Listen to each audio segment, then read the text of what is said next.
Hay una frase en el antiguo ritual de exorcismos que dice: Exorcizamus te omnis spiritus inmundus, omnis satanica potestas. Pero no se equivoquen. El demonio no siempre llega con olor a azufre o con la cabeza dando vueltas.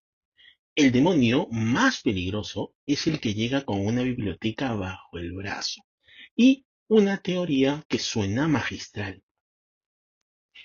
La serpiente en el Génesis fue la primera experta en marketing. Ella no le dijo a Eva: Dios es un tirano. No, le lanzó una pregunta con veneno. ¿Con que Dios les ha dicho que no coman de ningún árbol? Fíjense en el truco. No mintió del todo. Tomó algo real. La prohibición existía. Pero enfocó la cámara en la única restricción para que el Edén entero, la abundancia, la relación con Dios, desapareciera del campo visual. No es mentira cruda, es tergiversación. Y la tergiversación es mucho más peligrosa que la mentira directa, porque conserva suficiente verdad como para ser creíble. Hace poco me compartieron un video que andaba circulando con fuerza en internet.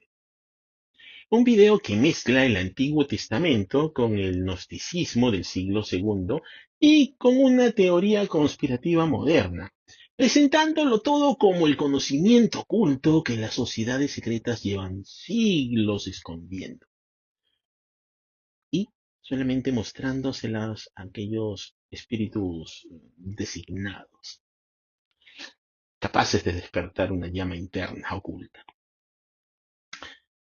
Mi radar se activó instantáneamente. Normalmente suelo dejar pasar por alto este tipo de videos, pero este tenía una marca especial. Y ese video era un manual de cómo el error puede disfrazarse de iluminación. Que dice cosas como que el Dios de la Biblia es un monstruo, un demiurgo torpe, y que tú eres un ser de luz atrapado en un accidente cósmico, una criaturita indefensa que no tiene la culpa de nada. A muchos les gusta escuchar eso. Sin embargo, hoy me toca pararme en el puente como lo hizo Gandalf frente al Balrog en las sombras de Moria. Me gusta el Señor de los Anillos. Vamos a clavar el bastón de la verdad y vamos a decir junto con Gandalf: tú no pasarás por este puente. Lo que vamos a hacer ahora es, vamos a realizar una suerte de exorcismo del intelecto. El video que vamos a analizar dice que Dios se arrepiente después del diluvio, que aprende que destruir el mundo no sirvió de nada, prácticamente que improvisa sobre la marcha. Un Dios que parece tener el coeficiente intelectual de un guionista de cuarta, que no ha sido capaz de, si quieren verlo de esta forma, pasar de una primera temporada, ya que al ser tan mala la cancelaron. Un Dios que se levanta por la mañana y dice: vaya, no vi venir que los humanos se portarían mal otra vez. Y la conclusión del video es: ese Dios no puede ser el verdadero, tiene que ser el demiurgo, ese Dios torpe y secundario que creó una prisión de materia. Ojo con esto que es importante. El problema es que este argumento entero descansa sobre una premisa que nunca se declara ni se examina. ¿Cuál es esta? Pues que Dios vive dentro del tiempo, que Dios pasa a las páginas del calendario como tú y como yo, que tiene un antes y un después, que el diluvio lo tomó por sorpresa, que el arco iris fue una nota mental para no olvidar lo que prometió, y por eso no es el Dios real. Pero hay un gran detalle, porque esta persona dice que el análisis que está haciendo es en base a la doctrina ortodoxa, pero parece que no la ha estudiado realmente, porque no es lo que enseña la teología seria, ni la judía, ni la cristiana, y ni siquiera la filosofía clásica desde la época de Aristóteles. Miren, Agustín de Hipona, en el libro Confesiones, un gran libro, en el apartado del capítulo 11, se hace precisamente esta pregunta con una honestidad filosófica aplastante. ¿Qué hacía Dios antes de crear el mundo? Y su respuesta es revolucionaria. La pregunta misma está mal formulada. Antes no existe para Dios porque el tiempo es una criatura. Fue creado junto con el mundo, no existía independientemente de él. Dios no está en el tiempo como el pez en el agua. El tiempo está en Dios, como la palabra está en quien la pronuncia. Boesio, en La consolación de la filosofía, llevó esto al concepto técnico, que la teología posterior adoptó como propio, el nun stans, el ahora permanente o el eterno presente. Para Dios no hay pasado que haya quedado atrás, ni futuro que todavía no llegó. Tu primer llanto, el diluvio de Noé y el último día de la historia son contemplados por Dios en una simultaneidad entera. Al mismo tiempo, al instante. Todos esos actos en un solo vistazo. No existe entonces un plan B en Dios, porque en Dios no hay secuencia. Dios no está inmerso en el tiempo. Entonces, cuando la escritura dice que Dios se arrepiente o que Dios ve lo que ocurre, ese lenguaje tiene un nombre técnico en teología bíblica y se llama antropomorfismo. ¿Qué es el antropomorfismo? Pues es la forma inevitable en que los textos escritos por seres temporales describen las acciones de un ser completamente fuera del tiempo. No es un error del texto, es una limitación del lenguaje humano que los propios autores bíblicos reconocían y que la tradición teológica lleva 20 siglos explicando. G. K. Chesterton lo decía así. El escéptico moderno no es más racional que el creyente. Simplemente ha sustituido un dogma por otro sin declararlo. El autor del video asume como dogma incuestionable que Dios, si existe, tiene que funcionar como un ser temporal. Y desde ese dogma no declarado, juzga al Dios de la Biblia y lo encuentra deficiente. Pero el problema no está en Dios, está en la premisa oculta que nadie examinó. Llamar monstruo a Dios porque no entiendes la filosofía del tiempo es como leer El sol se esconde y concluir que el astrónomo que escribió eso creía que el sol tiene vergüenza. El lenguaje describe la experiencia del observador. Ojo con esto. El lenguaje describe la experiencia del observador. No es una declaración metafísica. Hablemos ahora de la estrella de este circo, el demiurgo. El video te dice que Dios del Antiguo Testamento es en realidad una monstruosidad cósmica. El demiurgo gnóstico, que creó el mundo material como una prisión para las almas de luz atrapadas en la carne. Empecemos por lo que el video omite cuidadosamente.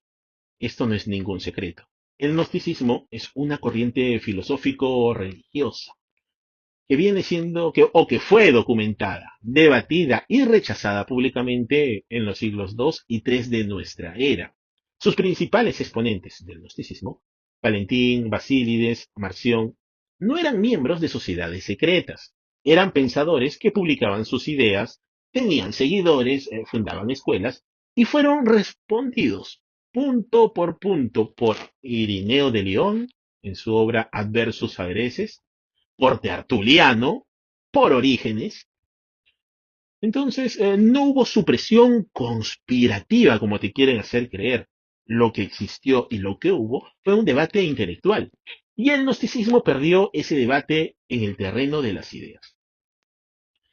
Ahora, ¿por qué es filosófica y teológicamente incorrecto identificar al Dios bíblico con el demiurgo cósmico?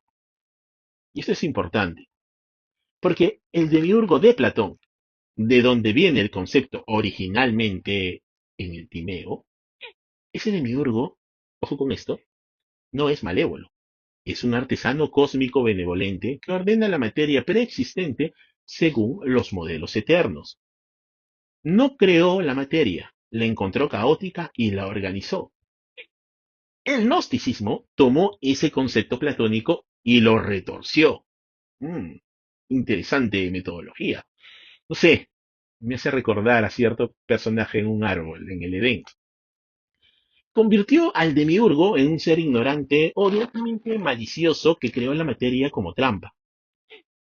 Pero el dios del Génesis no organiza materia preexistente. Ojo con eso. Crea ex nihilo, de la nada absoluta. Esa diferencia no es un detalle menor, es la diferencia entre un arquitecto que trabaja con materiales ajenos y un creador que es la fuente de todo lo que existe. Confundir ambos conceptos no es sofisticación intelectual, es una confusión categorial básica. Y aquí está el núcleo del error teológico, y es que el gnosticismo no soporta la materia. Otro ítem es interesante, no se olviden de esto, no soporta la materia. Para el gnóstico, el cuerpo es una cárcel, la materia es basura, el mundo físico es el error de un Dios inferior. El camino a la salvación es escapar de la realidad material hacia un reino puramente espiritual. Interesante dato, porque por algo similar, por un hecho similar, alguien dijo en su momento, nos sirve.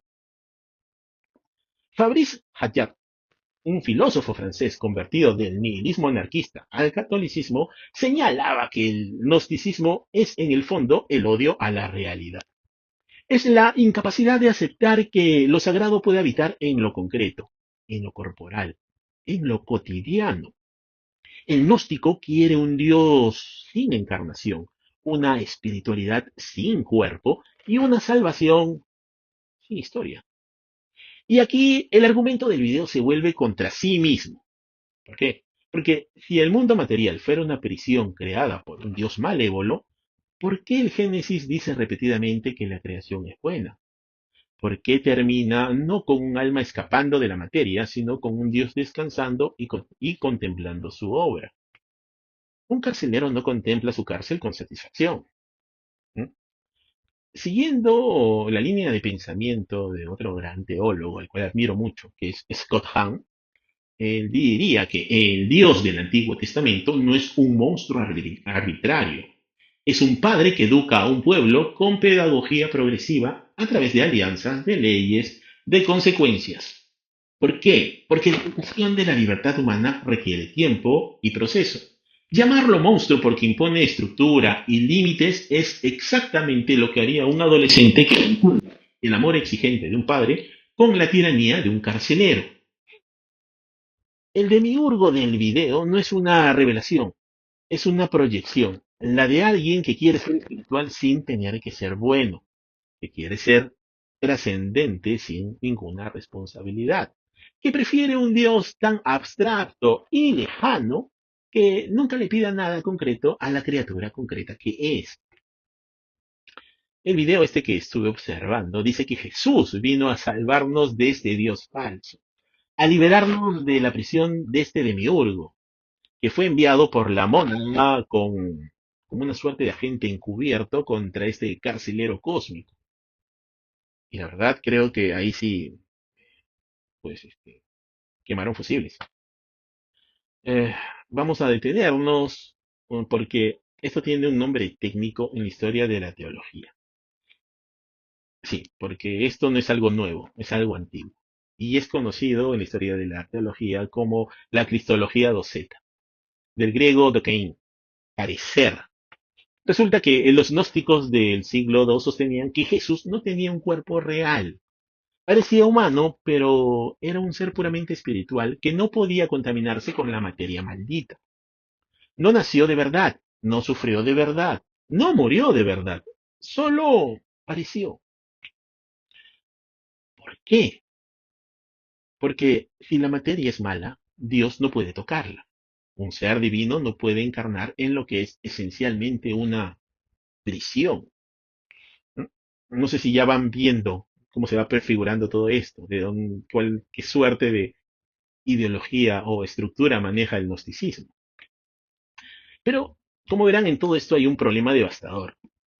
Hay un problema con esta lógica. Si Jesús no tuvo un cuerpo real, no hubo cruz real. Si no hubo cruz real, no hubo redención real. Si no hubo redención real, el mensaje cristiano entero es falso, es vacío, no significa absolutamente nada. ¿Mm? Ven esta suerte de estrategia maquiavélica, estrategia demoníaca. Y Pablo ya desde antes ya se iba enfrentando a ideas como estas y lo dijo en una cita en la primera carta de los Corintios de una forma radical. Dijo Pablo, si Cristo no resucitó, vana es nuestra fe. La resurrección de Pablo no es la de un fantasma que vuelve a aparecer, es la de un cuerpo real, que come pescado con sus discípulos, que muestra sus heridas y le pide a Tomás que la toque, mm, que pues aparece en medio de ellos, ¿no? Y con los cuales puede conversar también. La encarnación es el escándalo central del cristianismo. Es algo que es muchas veces incomprensible por los grandes enemigos de Dios. No a pesar de la materia, sino a través de ella. Dios no envió un mensaje, Dios se hizo carne. Si la materia fuera mala, la encarnación sería una contradicción interna. Si el cuerpo fuera una celda, la resurrección, que es, ojo, la rehabilitación del cuerpo, no su abandono, sería absurda. El Jesús del video no es el Jesús de los evangelios ni de la tradición apostólica. Es el Jesús gnóstico del siglo II que la iglesia primitiva examinó, debatió y rechazó explícitamente. No por conspiración política, sino porque ese Jesús, sin cuerpo real, sin muerte real, sin resurrección real, no puede salvar a nadie de nada. La trampa final que el video tiende es que te ofrece un Jesús que te libera de la materia, del cuerpo, de la historia. El Jesús real, en cambio, te libera en la materia, a través del cuerpo, dentro de la historia, porque la salvación cristiana no es un escape, es una redención. Y redimir significa hacerse cargo, no huir. Entonces, ahora sí, ¿han visto el patrón? El video del cual hemos venido hablando, lo que te ofrece es una suerte de elegido. Te ofrece un secreto que nadie más conoce y a cambio te pide una sola cosa, que sueltes la mano de tu padre. Es la misma técnica de la serpiente del Génesis, exactamente la misma, solo que ahora usa algoritmos, fondos negros y música épica. Miren, eh, podríamos ahondar muchísimo más, pero no me quiero extender demasiado. Creo que con lo dicho puedo dar más luces de lo que en realidad esconde este video y también creo que he podido marcarles un derrotero para que ustedes mismos puedan consultar en fuentes fidedignas. En este primer acto he desarrollado la primera etapa de la suerte de rebatir estos argumentos o estos primeros argumentos que encontré en el video. Para la próxima entrega, que va a ser el acto 2, vamos a entrar en el terreno de los Nephilim y vamos a ver por qué necesitan que creas en esa conspiración. ¿Y por qué me voy a enfocar en este tema? Porque si tú llegas a descubrir la razón real, vas a poder entender todo el juego y toda la estrategia que se ha venido desarrollando en este video. Hay un hecho real. La iglesia no ha guardado la verdad como una suerte de secreto para ocultarla. La ha guardado como un tesoro para protegerla. Y hay una diferencia enorme entre las dos cosas. Como dije, puede haber cosas que hayan quedado un poquito en el aire. Tampoco he querido extenderme demasiado. Es imposible en tan poco tiempo ahondar a profundidad en temas tan profundos y que llevan años de estudio. Pero si tienen alguna duda o consulta, nada, pónganlo en la caja de comentarios, que con gusto las trataré de absolver en la medida de que el tiempo me lo permita. Les prometo dedicarme tiempo para poder absolvérselo lo antes posible.